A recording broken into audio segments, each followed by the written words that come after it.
destroying information, evidence. A police beating and allegations of a cover-up. Did a prosecutor tell 2 Lawrence County deputies to destroy evidence?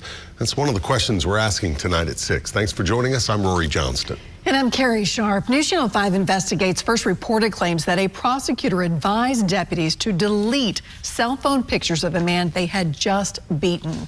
That was 5 years ago, and the case still has not gone to trial. Investigative reporter Ben Hall is speaking exclusively with the man at the center of the case.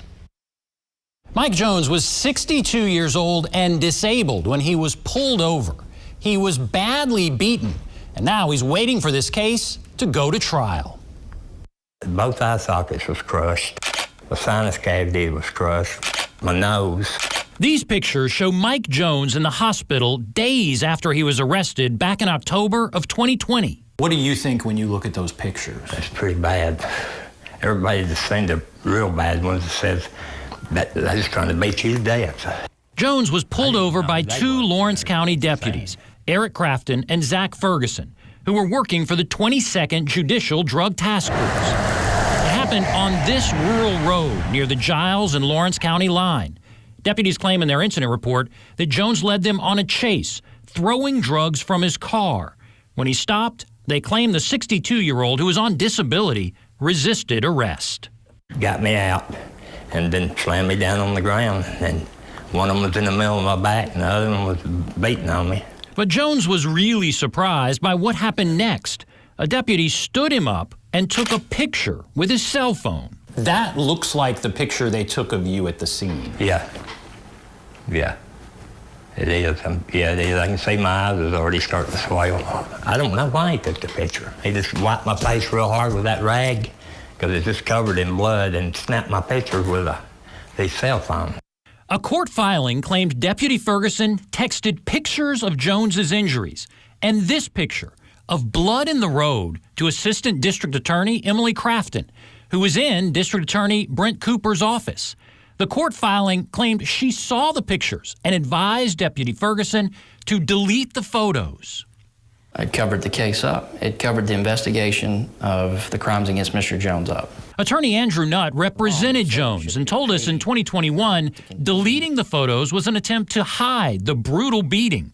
Jones's brother agrees. That was their way of covering their own butt.